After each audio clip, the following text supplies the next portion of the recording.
Hola, ¿qué tal? Buenas tardes. Estamos nuevamente en las conversaciones insensatas y el día de hoy retomamos lo que hablábamos la semana pasada sobre las mujeres histéricas y todo esto, mitos y leyendas que vienen alrededor de este tema. Quisimos empezar con este fragmento del libro sobre obras completas de Sigmund Freud, el análisis del caso de Dora, y dice, Dora fue y siguió siendo para Freud el demonio no domado del todo. Y yo creo que todas las mujeres representamos precisamente esta Dora demoníaca que aterroriza a los hombres. Vamos a platicar el día de hoy de qué se trata este caso tan peculiar y complicado, donde se enmarca sobre todo todos los rasgos respecto a la sexualidad. Hay que entender y no hay que recordar sobre todo lo que hablamos la semana pasada. Hablamos de una época en donde se trataba la histeria o todos los problemas sobre la mujer relacionados directamente con el sexo. ¿Se acuerdan que hablábamos de un útero que andaba rebotando por todo el cuerpo y que aquejaba a las mujeres o daba una serie de sintomatologías?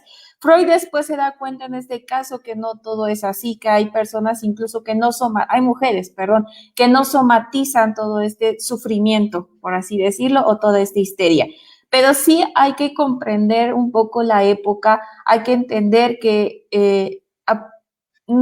posiblemente damos pistas como un ser sexual, actualmente es lo mismo, no ha cambiado del todo. Hemos avanzado un poco en esta parte, no del todo, y yo creo que todo esto se va a remontar a Lilith. La explicación para la mayoría del comportamiento de las mujeres se va relacionado directamente a Lilith. Es un personaje que poco se menciona en la Biblia, no necesidad de que aparezca, sino por poca intención de ser analizada. ¿Y por qué pasa esto? Tiene mucho que ver respecto a que Lilith fue castigada por Dios Padre. Y creo, o que es aquí, me van a ayudar la doctora Elise y la doctora Sandra a desmenuzar este tema. Yo creo que el origen del problema de la relación de las mujeres frente al sexo masculino, sobre todo al padre, tiene que ver o se origina a partir del problema de Lilith, el rechazo, su intención de gozar el sexo de una manera distinta como se le indicaba a lo que Adán quería. Ella quería algo distinto y por esto fue castigada. Retó en una parte a Dios y Dios la castigó con el dolor de un padre, fue castigada, fue mandada junto al infierno, castigada con fíjense este castigo, era el ser madre, pero no concebirlos, o no tenerlos directos, no concebirse completamente como una madre, sino que nacían y se los comía. Esta idea de la mujer demoníaca proviene incluso de estos rasgos. Desde el inicio del antiguo Génesis hablamos sobre esta mujer, la primer mujer, y es la que yo les mencionaba también en otras ocasiones. Todas tenemos una Lilith y todas tenemos una Eva. Pero, ¿qué es lo que pasaba por la mente de Lilith al ser rechazada y castigada por su padre, en este caso Dios? ¿Qué fue ese impacto que causó en ella? ¿Por qué entonces ella se vuelve tan demoníaca? ¿Tendría entonces que ver el rechazo paterno para volverse una mujer peligrosa? ¿Qué opina, doctora? Buenas tardes, gusto en verlas, doctora Sandra. Hola, me da Hola. mucho gusto estar con ustedes. Elsa, Sandra, qué gusto poder compartir espacio para nuestras amigas y nuestros amigos. En realidad, el día de hoy que queremos hablar de las mujeres del mal, empezando por y atravesando un puente que hoy justamente les va a interesar mucho y no les voy a decir de qué es hasta que todas empecemos a conversar. Lo que tú me preguntabas, Elsa, es qué pasa con las mujeres, el mal y el sufrimiento, porque nuestro título de hoy es Historias de Sufrimiento. Entenderíamos que el sufrimiento es a causa de algo que no podemos obtener o conservar o que bien hemos perdido. Me parece a mí que en el momento en que empezamos a sufrir como mujeres es porque nuestro objeto de amor se nos ha esfumado. Es el caso de Lilith, a quien nos hemos referido muchísimas veces en este espacio. Lilith, más allá de pensarse como el símbolo de la feminista que pelea con Adán por motivo del poder y sobre todo de las formas de hacer el amor, creo que esa dimensión es una parte, pero no es ni la más sustancial ni la más interesante para este efecto.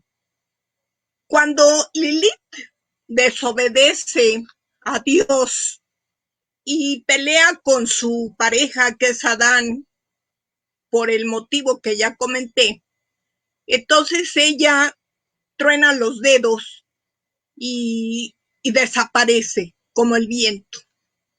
Y empieza a volar por los continentes y llega al Mar Rojo, pero allí están las cuevas donde habitan los demonios. Se introduce en ella, toca la puerta de la cueva y le dice a los pequeños demonios que abren, le dicen, vengo a ver a Samael. Samael se aparece y le dice, ¿a qué has venido? Y ella dice, a ser tu mujer. Entonces Lilith entra y se posiciona de un reino que nunca hubiera imaginado en la vida de Adán.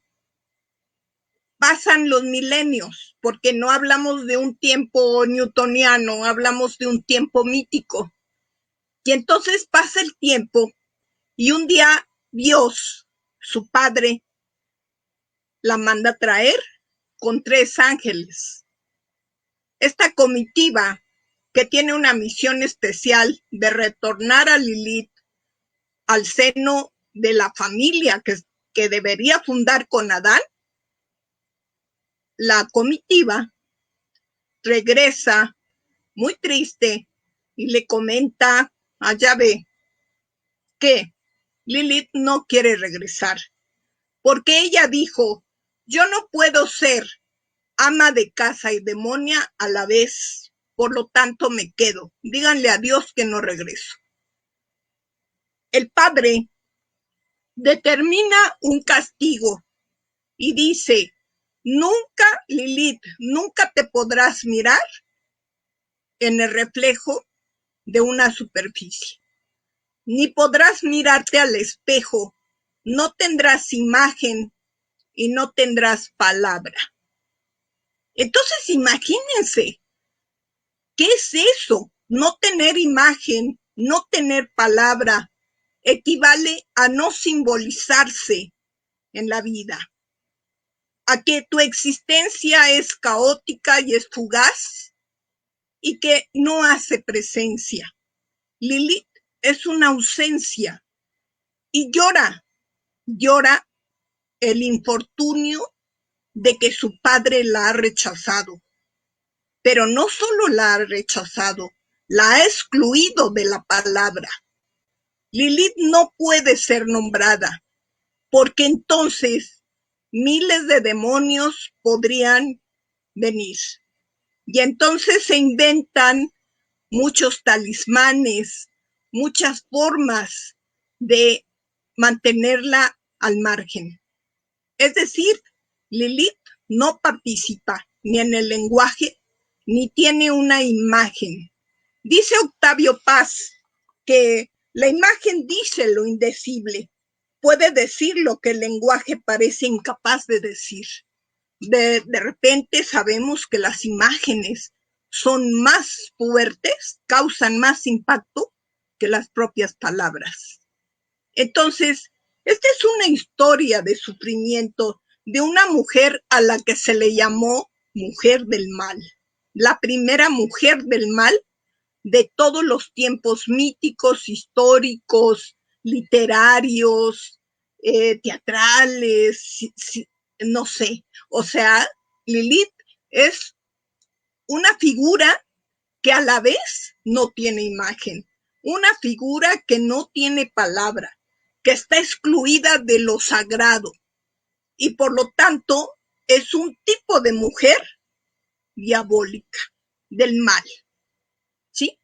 Entonces, creo que podríamos hablar de muchas mujeres del mal, pero ahora me gustaría que tú, Elsa, tocaras otro punto, ¿no? E incluso la imagen de Lilith retoma o da origen a muchos mitos, a muchas creencias, por ejemplo, el vampirismo. ¿Por qué? Porque, como ya lo mencionó la doctora, Lilith tenía una imagen de ser una mujer hermosa. Se describe tal cual como una mujer muy hermosa, pero que estaba castigada, a la vez hermosa, a la vez demoníaca. Y ese es el principio básico del vampirismo, de todas estas creencias. Se cree que este es Lilith funda esta inspiración.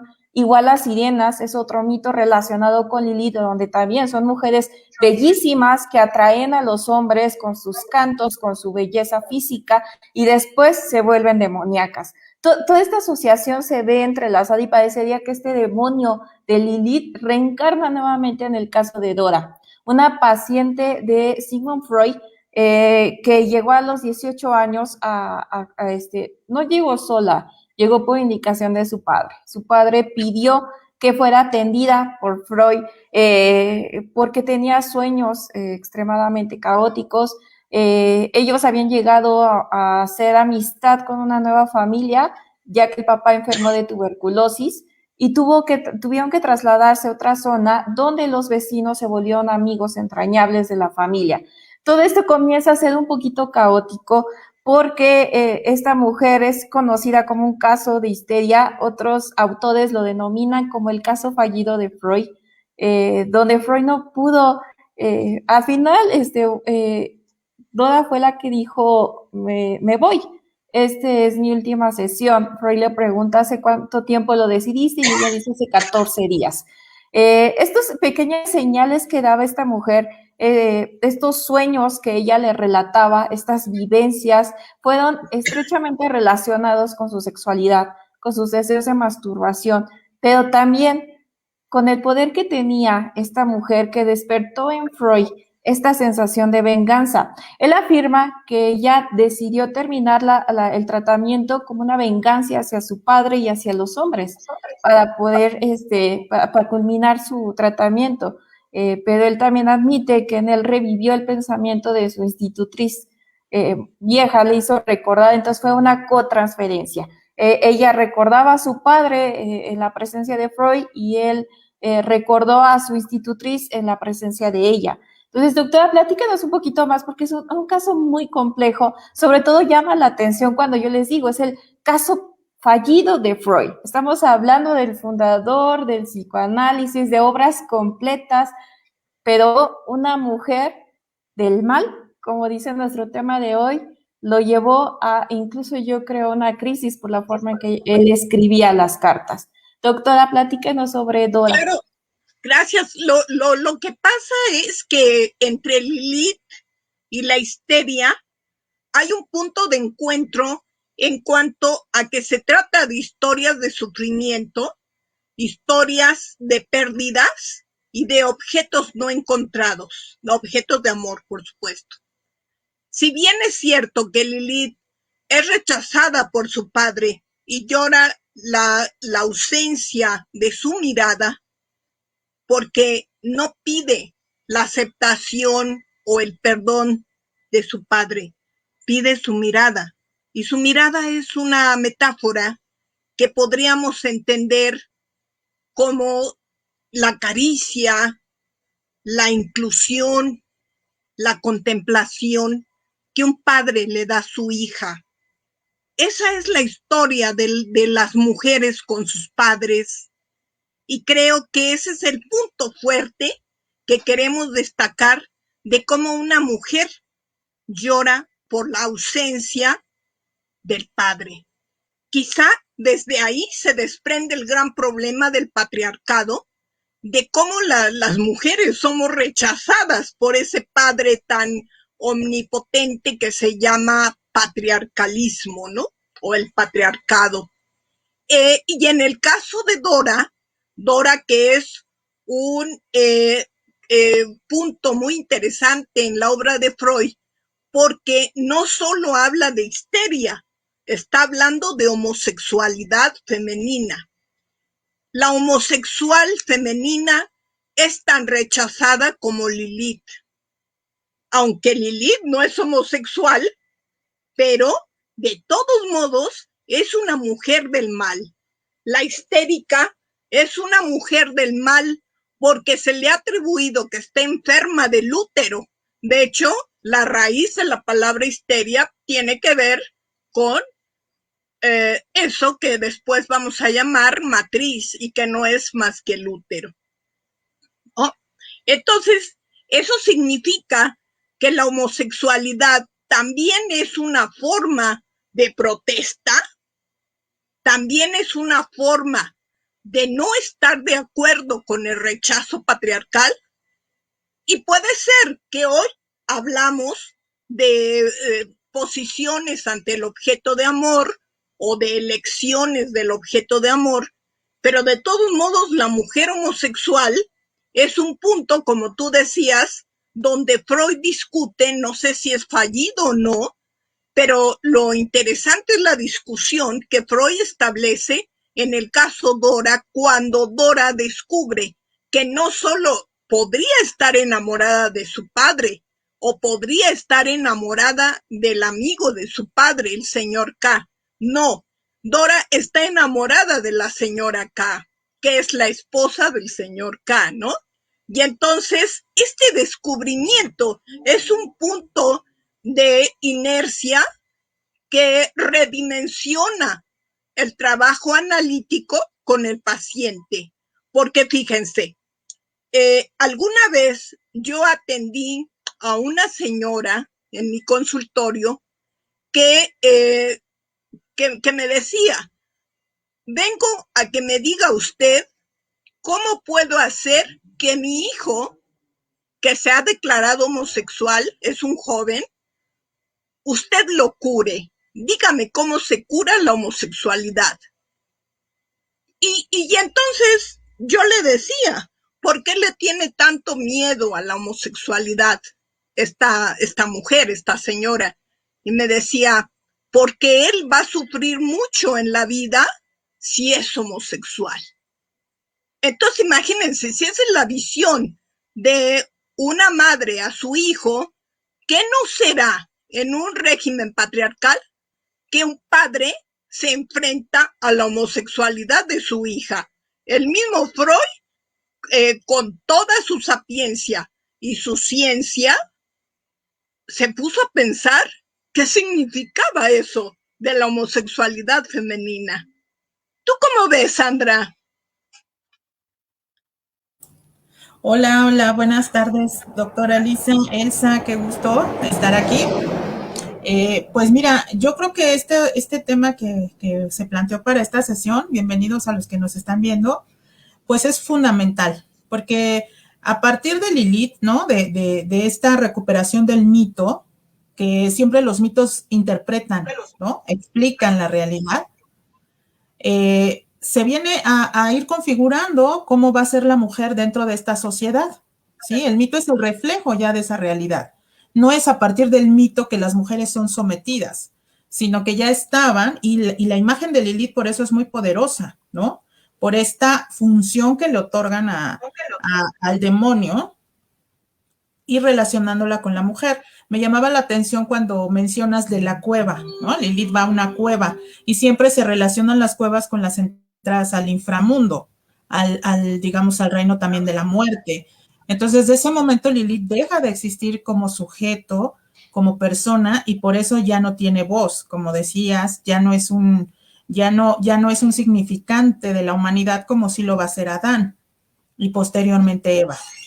Entonces, Después este caso de Dora es otra mujer también del mal, digamos, porque la histeria, como bien lo has dicho y también Elsa lo comenta, pues tiene varias interpretaciones en la psiquiatría también incluso del siglo XIX, ¿no? Que es terrible esto de estudiar los casos psiquiátricos. Pero, ¿qué vamos a decir nosotros cuando pensamos ya en las mujeres y en la sociedad, sobre todo el siglo XXI, en la que estamos viviendo ahorita, ¿no? Donde ya estamos teniendo muy clara la interpretación del mito, la importancia de Lilith, que han rescatado mucho incluso en los estudios, como es el caso de tus libros, pero ¿cómo hablar ahora? ¿Cómo son las mujeres del mal ahora? Y ya lo dice el caso Dora, la homosexualidad o el lesbianismo, ¿no? O sea, Freud había explicado que esto de la castración, que las mujeres aceptamos, ¿no? Llega un momento doloroso en el que aceptamos la castración y que no podemos tener el poder, representado en el falo, ¿no? Que también Lacan va a hablar después de él. Entonces, si no aceptamos esa castración, bueno, yo te voy a hablar de una feminista francesa que nació por ahí en los años 30, Monique Wittig, que me parecen fundamentales todavía sus teorías, ¿sí? Las desarrolla por ahí de los años 60. Monique Wittig es una mujer feminista, pero además es lesbiana. Y entonces Wittig empieza a discutir, así como lo estamos haciendo ahorita, pero ella con los sociólogos y filósofos que hablan de este contrato social, donde Wittig dice, las mujeres, el concepto mujer es un concepto ideológico y económico y político. Y siguiendo a Simone de Beauvoir, dice, no se nace mujer, ¿no? Simone de Beauvoir dice, se hace mujer. Y entonces para Wittig es de repente contradictorio y dice, bueno, ¿cómo va a explicar Freud esto de que la mujer no acepta la castración? Pues entonces, ¿qué son las lesbianas? Mujeres que no aceptan esa castración. Es decir, la castración significaría, en el caso de las mujeres, aceptar nuestro lugar de sometimiento ante lo masculino, ¿no? Y entonces las mujeres que no aceptan casarse, que no aceptan tener hijos, que no se someten a esta mirada desde el padre y después del marido, pues son mujeres en fuga, dice Wittig. Son mujeres que van a salirse de estas imposiciones. Y evidentemente, ya lo decías, pues si ella dice, hay que romper con el pensamiento heterosexual. Ese fue, según nos dice Wittig, el problema al que se enfrentaron las feministas del siglo XIX y principios del XX, que no rompían con esta idea del pensamiento heterosexual. ¿Qué quiero decir con esto? Que todos nacemos ya con esta cultura y con esta imposición de la heterosexualidad.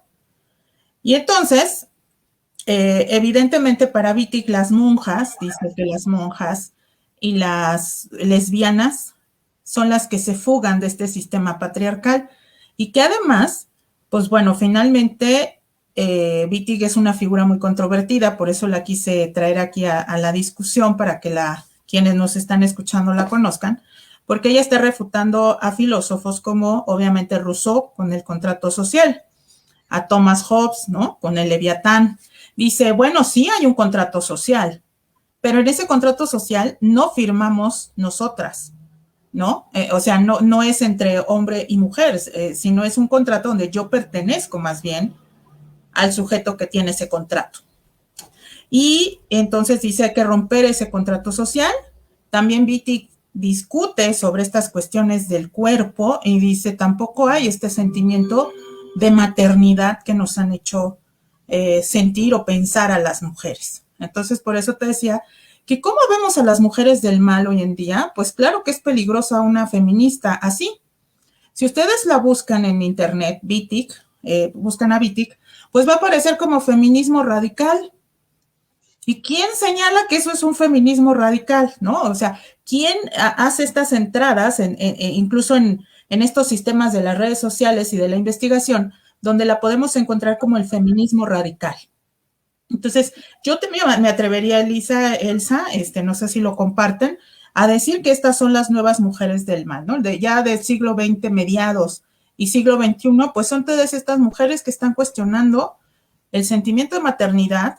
No es que Wittig proponga todas tenemos que ser lesbianas, pero le parece que es un término que pudiera romper con el constructo de mujer como ideología y sometimiento.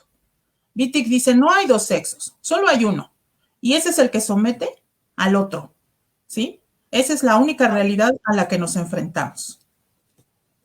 No sé si quieran comentar algo. Sí, Y lo más, ay, perdón, doctora. Lo más curioso, algo que me llama mucho la atención, yo creo que sí tiene mucho que ver Dora, no se aleja bastante de la realidad de nosotras a pesar de los años, a pesar de que Dora haya vivido en el 1900 y nosotras en el 2021, 2020, no cambia mucho la cosa. Incluso me llama la atención la terminología que le da Freud, que son síntomas ginecófilos, perdón. Y que son esta serie de sintomatología donde la mujer hace actividades masculinas y que tiene que ver con la relación o el enamoramiento que tuvo hacia su padre. Y entonces Freud empieza en un concepto muy complicado de entender la homosexualidad femenina, de qué origen tiene, como ya había dicho la doctora Elisa, tiene que ver con el enamoramiento de la señora K, pero también esta relación tan catastrófica que tienen ellas dos, en la que primero se vuelven confidentes, donde la señora K le platica intimidades del matrimonio, intimidades incluso sexuales, y después la traiciona y la acusa de ser ella la enferma, de tener intereses que no deberían de ser para una señorita. Y lo increíble de todo esto es que al final de muchas de las discusiones que hace Freud o sobre el análisis, él considera que algo sano para Dora sería el casamiento y la maternidad, justamente lo que dice la doctora Sandra. Y es esto donde nos remonta otra vez este pensamiento de Freud de que una mujer debe casarse y ser mamá no es exclusivamente de él, tampoco es algo con el que hayamos cambiado. Actualmente muchas mujeres seguimos con ese limitante de ser madre y esposa y no es algo que nos lo ordenen, es algo, un castigo, contrato, como usted dice, que al nacer tengo que ser madre y esposa. Y entonces entra esta categoría de mujer. A mí me parecería más adecuado de entender a la mujer como mujer, no como madre, porque las mujeres tenemos este grave error. O soy madre, o soy esposa, o soy una dama. Pero si yo dejo salir esa mujer interna, donde voy a disfrutar mi sexualidad, voy a disfrutar mi cuerpo de la manera que yo quiera, no todo tiene que ser sexo, sino en diferentes aspectos, en diferentes formas, ya sea haciendo ejercicio, ya sea cantando, bailando, pero lamentablemente creo que la tragedia de nosotras es que se sexualiza toda actividad realizada por mujer. Si yo soy una mujer que hago ejercicio, soy sexualizada porque mi cuerpo, mis glúteos, mis glándulas mamarias son atractivas. Si yo bailo, estoy erotizando al hombre. Si yo canto, lo mismo, estoy erotizando al hombre. Y regresamos otra vez a eso caótico de Lilith, a el castigo de ser demoníacas, seamos lesbianas o no. Y incluso yo creo que el término lesbiana también cierra bastante el ámbito de una mujer. Pareciera, y en muchas de las mujeres hay veces que también se castigan con este término. Soy lesbiana, pero si yo tengo una atracción, incluso mental, física, con un hombre, no me lo permito, porque yo misma ya me declaré lesbiana. Hay casos en este aspecto. Creo que la tragedia de las mujeres es ponernos etiquetas nosotras solitas. ¿Qué opina, doctora? Pues es que esto es terrible porque vamos a hacer esa elipsis o ese puente desde Lilith hasta Monique, ¿no? Y entonces vemos que hay dos puntos interesantes que hay que rescatar. Por ejemplo, el cuerpo y la sexualidad. El cuerpo para Lilith es un cuerpo bello, hermoso, como tú lo has dicho, Elsa, pero también es un cuerpo sin palabra, es un cuerpo sin imagen. En eso radica lo monstruoso de Lilith. Es un cuerpo que no puede hablar porque no puede emitir su deseo. Su deseo y sus sueños están socavados. ¿Cómo es posible que una mujer tan atractiva, tan sensual, que erotiza el ambiente, no pueda soñar, no pueda desear, no pueda alcanzar algo que ha imaginado. Es ahí donde viene la ruptura entre lo simbólico y lo imaginario, o entre lo simbólico y lo real. Lilith es como un real siniestro que no puede hablar, porque precisamente el castigo de su padre fue quitarle el lenguaje. Entonces es exactamente lo que hoy tenemos nosotras las mujeres de la vida cotidiana del mundo contemporáneo. No podemos hablar porque el código que se nos ha permitido es muy limitado, pero no podemos hablar de nuestros sueños, no podemos enorgullecernos de nuestras imágenes, como tú lo dices bien, Elsa, unos glúteos hermosos o unas mamas necesariamente llevan a un significado patriarcal que es los actos sexuales, pero burdos, horrendos, no estéticos. Y de eso no estamos hechas nosotras. Entonces, si Lilith es una mujer del mal, porque fue hecha de inmundicia, de polvo y de lodo, como narra el mito hebreo, pues también Dora la homosexual, Dora la histérica. ¿Quién era Dora? ¿Una histérica o una homosexual? Ese debate está justamente en el caso de Dora, ¿no? E invitamos a todo mundo a que lo lea, porque no está concluido. ¿Qué era Dora? La mujer que soñaba con el imaginario también del amor y que lo encarnaba su padre en un primer momento, pero en otro momento posterior, el amor lo encarna la señora K. Ama a una mujer, y eso es escandalosísimo en el siglo XIX y XX, ¿no? Y yo diría que en el XXI el horror consiste no solo en encontrar a una mujer homosexual, sino lesbiana. Y además hacer un movimiento lésbico, ¿sí?, que defiende ideológicamente y políticamente la libertad de las mujeres que se han organizado en nombre de su cuerpo y en nombre de su sexualidad, pero que esto trasciende políticamente, ¿no? ¿Cómo ves, Sandra? Justamente tocó ese punto y la doctora Sandra, espero que me ayude, este aspecto político. Hay una teoría feminista de las argentinas que hablan sobre, a las argentinas, un beso si nos están viendo, pero ellas mencionan el género, mujer y hombre, es visto más como un partido político, así de cerrado. Y es que aquí en China los partidos políticos son cerrados, o eres de izquierda o eres de derecha. Si eres hombre, tienes toda una categorización, unas características a cumplir. Si eres mujer, lo mismo. Lo curioso de todo esto, y bueno, este tema ya lo hemos tocado, los requisitos para ser mujer, los comportamientos, incluso nuestra apariencia física para ser mujer y para ser hombre, un machito también. Pero algo que es donde quiero que la doctora Sandra me ayude a explicar o entender incluso es por qué esto se traspasa a la par de una relación homosexual. ¿A qué me refiero?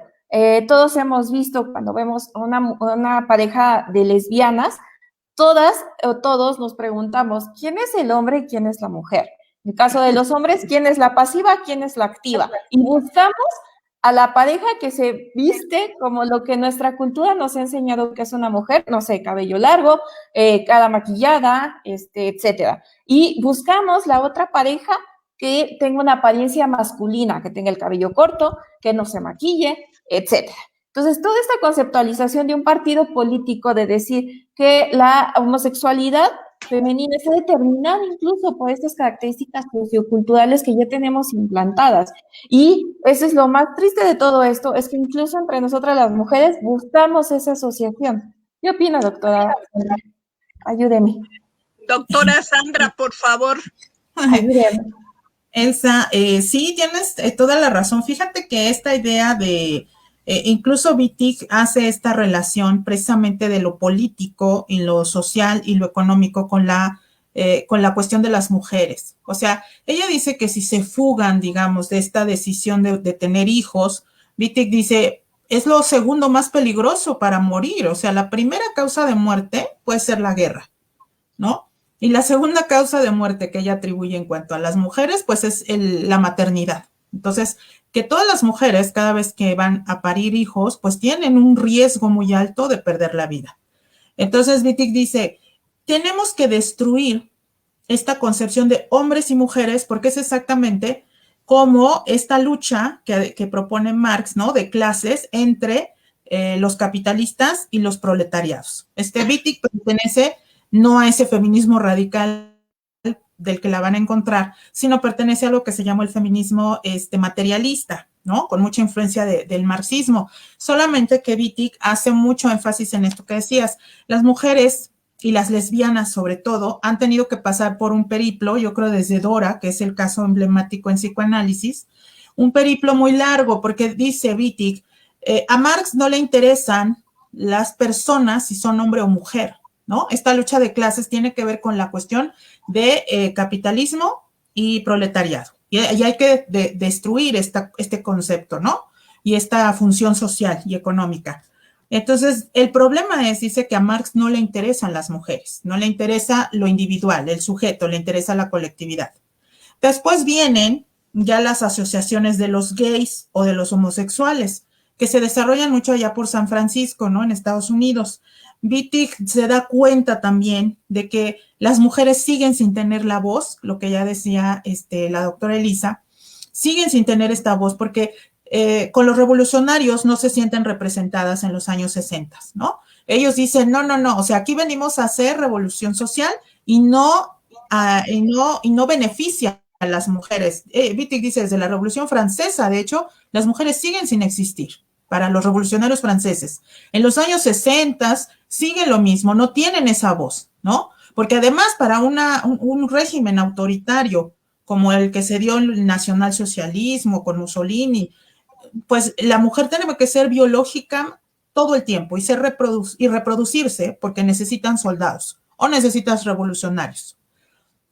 Y luego van con los gays y se reúnen en estas asambleas y en estas marchas por los derechos y resulta que tampoco se sienten representadas, ¿no? O sea, tampoco hay un interés porque claro que los gays tienen un punto de vista y un objetivo, ¿no? Y ella dice, entonces nosotras, ¿dónde estamos quedando? ¿Nosotras en qué sitio? Y esta idea, ella dice, esta categoría de cuerpo y de sexo el sexo es totalmente una categoría política, económica y opresiva.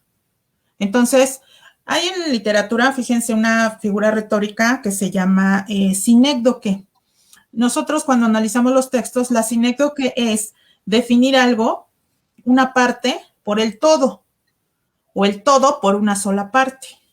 Y en este caso las mujeres estamos entretejidas en esta sinécdoque, es decir, estamos definidas por la biología de la maternidad o por la sexualidad, y por ese punto se nos define el todo.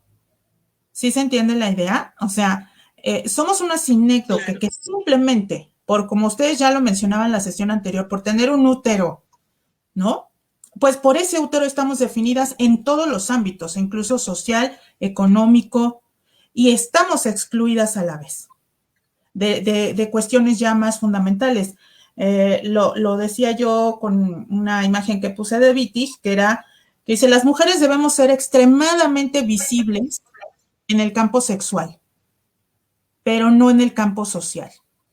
Y entonces yo creo que las argentinas, fíjate que hay yo creo que hay un grupo muy importante de feministas en Argentina, igual por las dictaduras, los desaparecidos, pero Rita Segato es la que más ha destacado, ¿no? Entre las que más destacan, porque Rita Segato habla de esta pedagogía de la crueldad, donde a todos se nos enseña el papel de cómo tienes que ser un hombre y cómo tienes que ser una mujer. Pero van, yo creo que de la mano con estas ideas tan difíciles que les costó cuando escuchaban a Wittig en la universidad en Estados Unidos y dijo, una lesbiana no es una mujer. Bueno, hizo así, ¿no? Una bomba, porque evidentemente ella va en este sentido de construir y destruir este concepto de mujer. Entonces, pues bueno, yo creo que nosotras estamos partiendo de estas discusiones para ver qué más puede salir, ¿no?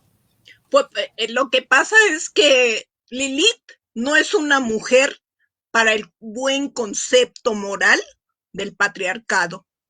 Las lesbianas menos, las homosexuales, pero qué horror, ¿no? ¿Por qué? Tienen un punto en común las tres. No son madres, no nacieron para ser madres, no es su ilusión, no es un contrato. Ser madre no puede moverse bajo la mirilla de un contrato. La maternidad es un deseo y es una posición. Se convoca de algunas mujeres y se consigue, pero no puede ser regla. Por lo tanto, cuando se vuelve regla, se vuelve norma impositiva, autoritaria. En la cultura patriarcal, la mujer que no es madre, no es mujer. Pues no, ¿cómo va a ser mujer si es lesbiana? ¿Cómo va a ser mujer si es demonia? ¿Cómo va a ser mujer si es homosexual? Entonces vean de qué manera las tres son las mujeres del mal. Representan un segmento de lo que podríamos ser las mujeres universalmente. Ese segmento se convierte en una piedra de toque para la exclusión social y política. Hay una manipulación política de parte del lenguaje patriarcal donde se define qué es ser mujer. Ser mujer, decían mis alumnos de licenciatura en educación para la salud, decía, una mujer es guapa porque va a la estética, está preocupada en sus uñas, en sus pestañas. Eso es una mujer. Además, se queda en casa, hace el aseo. Hoy en la pandemia, que estamos encerradas, hacemos mucho que hacer, ¿no? Eso es ser mujer. Pero cuando dices, ¿y una lesbiana puede ser mujer? No, quién sabe qué es eso. Y una demonia, no, qué horror, Dios nos libre. Y una homosexual, pues esto es algo retorcido de la sexualidad femenina, porque ¿cómo es posible? Decía alguien, esto es una aberración. Y vean que por un tiempo en la clínica se pensó que la homosexual era una enferma. Entonces, había que recurrir a la terapia para arreglar esa enfermedad, que es un poco el caso que les platiqué, nada más que en nombre, ¿no? Entonces, no, déjenme decirle a todo el mundo que la terapia no sirve para arreglar la homosexualidad de nadie. Un homosexual o una mujer homosexual pueden llegar al diván o al consultorio en busca de otras problemáticas adicionales que no se centran en el eje de su sexualidad y de su preferencia de objeto amoroso. No. Entonces los psicoanalistas no estamos como para arreglar las desviaciones del patriarcado, las emulaciones de lo perfecto y de lo normal, que es la doble cara de la moral patriarcal. Por eso las mujeres estamos excluidas mientras este régimen prevalezca. Y entonces lo que decía Sandra, hay un contrato, ¿no? Que se firma, yo no sé, desde la época del siglo XVIII hasta hoy, y entonces se dice, pues, el que no se ajusta al contrato está fuera. ¿Y saben quién no se ajusta el contrato? Las mujeres. Sí, en este sentido, no sé si me permiten agregar un poco que, bueno, cuando ya estamos descubriendo, ¿no? Dice nuestra autora que estamos trabajando hoy, descubrimos que las mujeres somos ya objeto de opresión y de apropiación, ¿no? Como un bien más, como lo fueron en algún momento los esclavos, pues esto supone también una lucha, una reacción, pero también una revaluación conceptual de todo nuestro mundo. Y ahí es donde también quería yo señalar que, hablando de que Lilith, como tú bien lo señalas, no tiene palabra, no tiene la forma de comunicarse ya, se convierte en algo menos que esa mujer idealizada que siempre nos presentan en el mito, pues entonces, hoy estamos en discusiones muy acaloradas sobre cómo vamos a decir todes, todas, todos. La Real Academia dice no tenemos por qué decir, bueno, yo no entiendo por qué digo mis padres, ¿no? Entonces estamos entendiendo que la mujer pertenece al padre. Volvemos a esta idea que ya nos planteabas, Elisa, y Elsa desarrollan. O sea, el padre es el que engloba todo lo demás. Wittig dice, no solo es, no, porque en el caso de las lesbianas nos imaginamos, ¿no? Personas que parecen hombres, que se quieren vestir de hombres, pero no siempre es ese estereotipo que bien ya señalaba Elsa. Y por otro lado dice, pues bueno, las lesbianas no pertenecen tampoco a este sistema económico, ¿sí? No van a producir ni hijos, ni el trabajo doméstico que permitía la explotación, por ejemplo, de los trabajadores. El obrero no podría trabajar 12 horas si no hay una mujer que esté en su casa atendiendo a sus hijos, haciendo de comer, preparando comida, lavándole la ropa. Entonces la mujer también se convierte en una situación de un eslabón económico y explotable, como lo eran, te decía, los esclavos antes.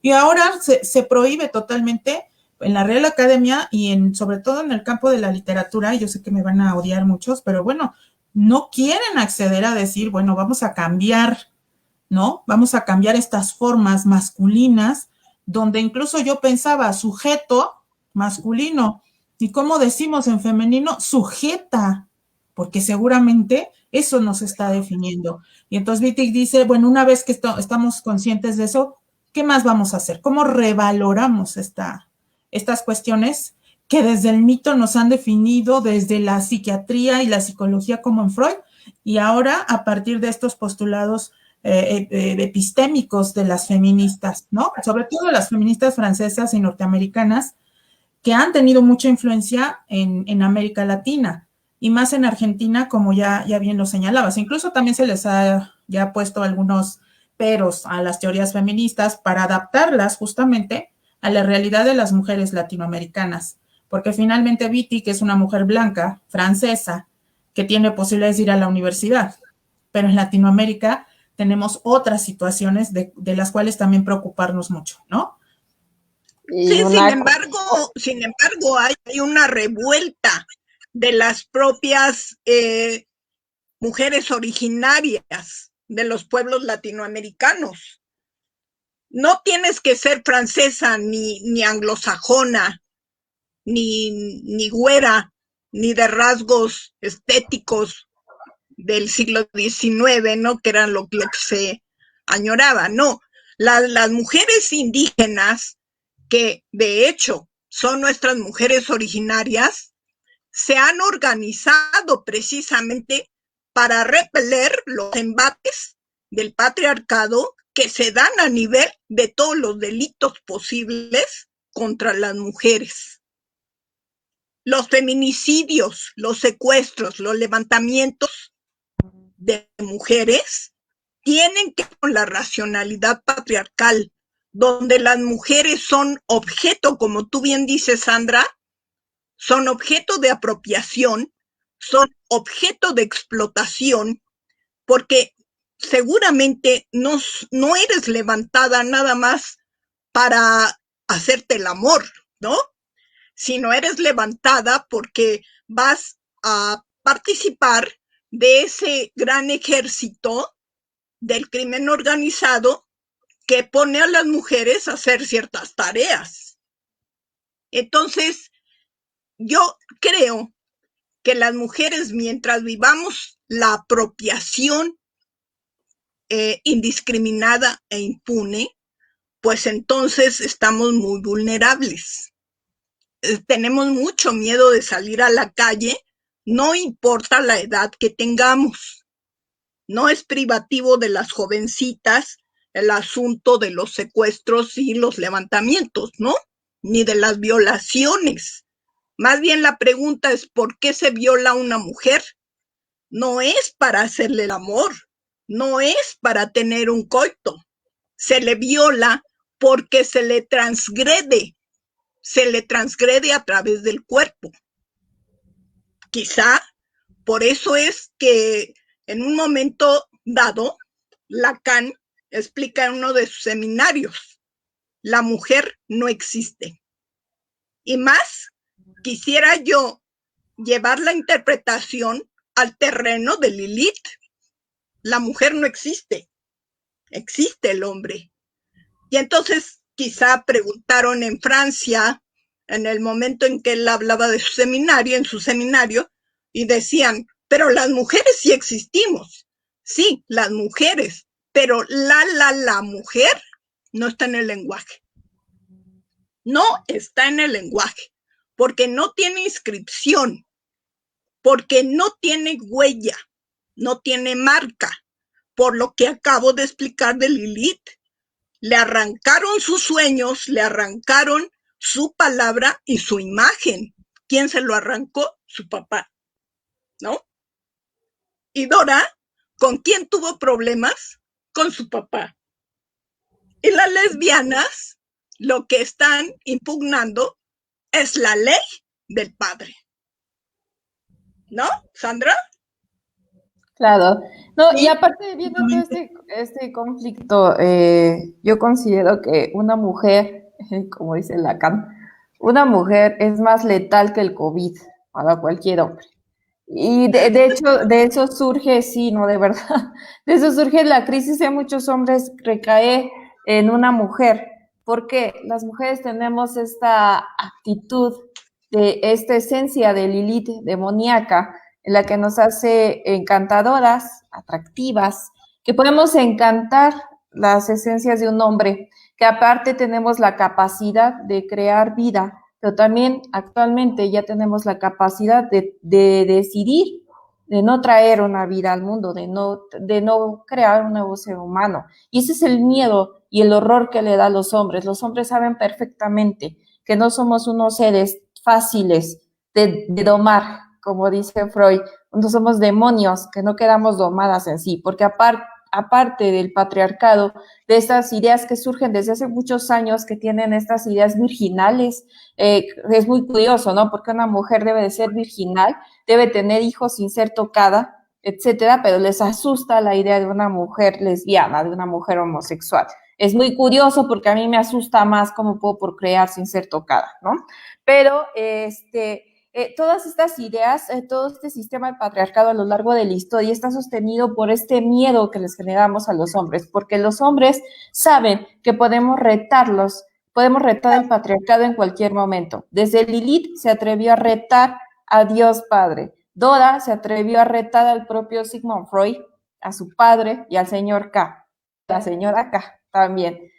Y después tenemos a las lesbianas, que también se están declarando y se están haciendo vistas, lejos de ser sexualizadas, de ser vistas como algo meramente pornográfico, como muchas personas lo asocian directamente hacia esto, o hacia estándares culturales. Las mujeres lesbianas también se están retando, pero a la sociedad en sí, en hacerse notar y hacerse respetar. La historia de la mujer exclusivamente, nuestra vida desde el momento en que nacemos es hacernos notar como una mujer, pero siempre y cuando cuidarnos de que el miedo hacia nuestro poder no sea el que nos creamos. No vamos a creer que realmente somos tan poderosas o tan capaces de destruir un hombre que, que por eso seamos engañadas y vistas de tú debes de ser esposa y callarte la boca. ¿Para qué?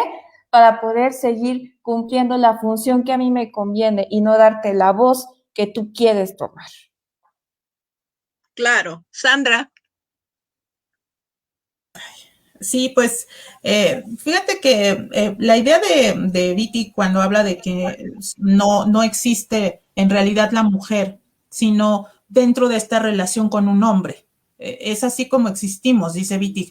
La idea no es decir no existen las mujeres, sino estas mujeres en relación sometida hacia un hombre. Incluso también discute mucho los postulados de Levi-Strauss, cuando él dice, bueno, las mujeres son un producto de intercambio, ¿no? Desde los pueblos más primitivos que él de repente está analizando, Levi-Strauss dice, bueno, pues las mujeres también estaban incluidas dentro de los regalos que se daban entre los parentescos. Y obviamente Wittig dice, hay dos cosas que están sometiendo a nosotras, ¿no? Que sería el parentesco, que viene incluido esto de lo biológico, o nosotras como mercancía, como tráfico de mercancía, que incluiría lo que ya decía Elisa, ¿no?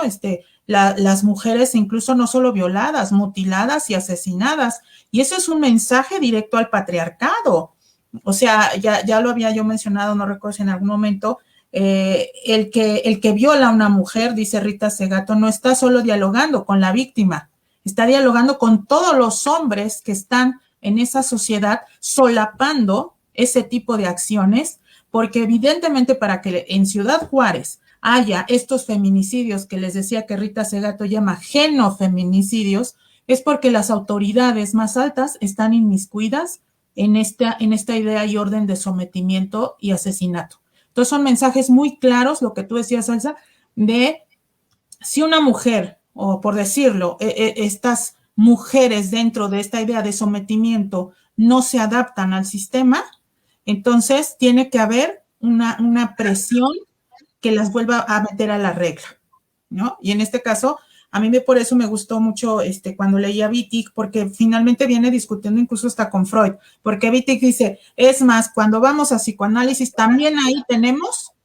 quien nos someta, y es el analista con la visión de Freud, de que las mujeres somos envidia, nada más tenemos envidia del pene, ¿no? Y es a lo único a lo que reducen nuestra histeria, nuestro malestar, porque es envidia del pene. Y entonces, yo creo que por eso nos presenta un abanico de posibilidades para seguir discutiendo, estemos o no de acuerdo con ella, pero claro que es una figura del mal porque escandaliza. Si tú le dices a las mujeres también, tu maternidad no es un instinto, es una imposición social e ideológica, pues probablemente se sientan muy agredidas, ¿no? Sí. Bueno, chicas, pues el tiempo se nos va terminando. ¿Quieren cerrar con alguna frase? Digan algo y yo digo al final. A mí me encanta ser una mujer demoníaca y una mujer del mal. Me encanta ser categorizada como una mala madre. Me encanta ser categorizada como una mala esposa y una mala mujer. Porque los estándares sociales nunca los voy a alcanzar a cumplir y yo quiero educar a una mujer libre de estos pensamientos satinizantes, libres de una mujer castrante, una madre castrante, porque luego nosotras también somos bien violentas con nosotras mismas. A mí me encanta ser una libre pensadora y en el momento que yo me quiera sentir bonita lo soy. Si me quiero cortar el cabello no significa que soy lesbiana.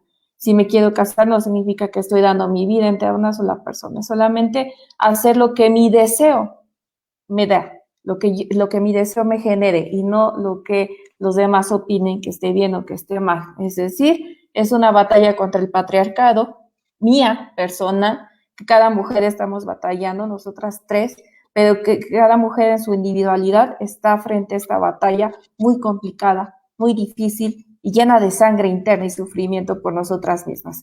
Entonces, esta intención de las conversaciones insensatas es darnos cuenta que somos, a fin y al cabo, humanos, de la forma en que ustedes nos quieran ver. Hombres o mujeres, somos humanos en propia esencia.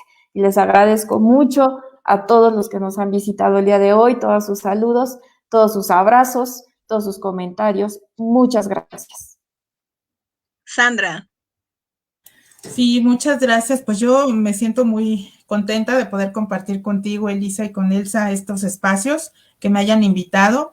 Y bueno, solamente recapitular dos cosas que me gustaría que se quedaran las personas que nos están escuchando. Por un lado, romper esta sinécdoque que les decía, que definirnos a las mujeres solo por una parte, que es la cuestión biológica o sexual.